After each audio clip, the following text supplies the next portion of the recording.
I am Tony Sklar with bnetTV. We are here at the CTIA Enterprise and Applications Conference in San Diego. I am speaking with Mr. Jeffrey Smith of Numerex. How are you today, sir? I'm doing very well. Excellent. Listen, for our first-time viewers, why don't you give us a brief overview of Numerex and what you do within this ecosystem?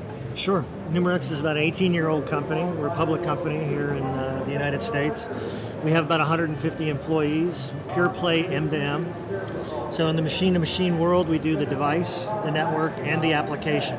So we're really a soup to nuts sort of a company within this space. Usually like to start out things this way about, let's talk some analytics right out of the gate. A lot of houses have come out with some numbers saying by 2016, 2017, blah, blah, blah, we're going to have X amount of connected devices, and the majority of those devices, we're talking about now, I think into the 15 billion range or thereabouts, are going to be machine-to-machine.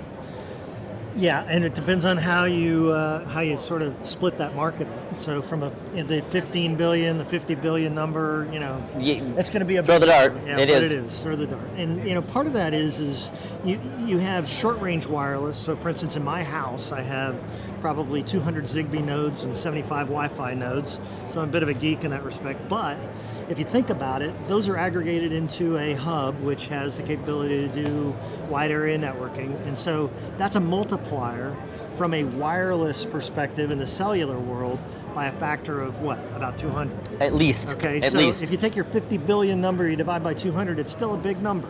Okay, It's still huge. That's right. And each one of those devices still needs a certain amount of bandwidth. That's right.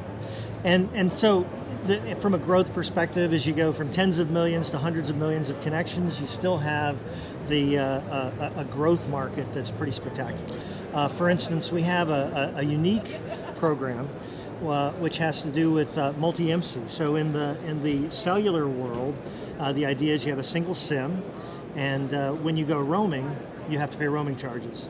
But with a Don't we know it? That's right. And in the machine world, that's a real problem, because if you have something, for instance, on the border between the United States and Canada, it may be flopping back and forth between roaming and not roaming, even if it's just sitting still. Right. So the opportunity to be able to have two MCs on a single SIM, which are like two telephone numbers on a single SIM, each of which are not roaming. So one is not roaming in the US, one is not roaming in Canada, and then you have the capability to be able to have a very low-cost M2M solution. Well, so from a network standpoint, you're primarily talking about bandwidth.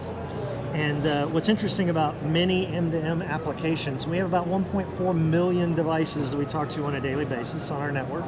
And within that, many of them don't spit that much information back. Okay. So they're not high bandwidth consumers of information like streaming video and things like that. In security applications, a lot of times what you're trying to figure out is whether or not somebody has breached something, and that's one bit of information. So not a lot of bandwidth. I've been speaking with Mr. Jeffrey Smith of Numerex. I am Tony Sklar here at the CTIA Enterprise and Applications in San Diego for bnetTV.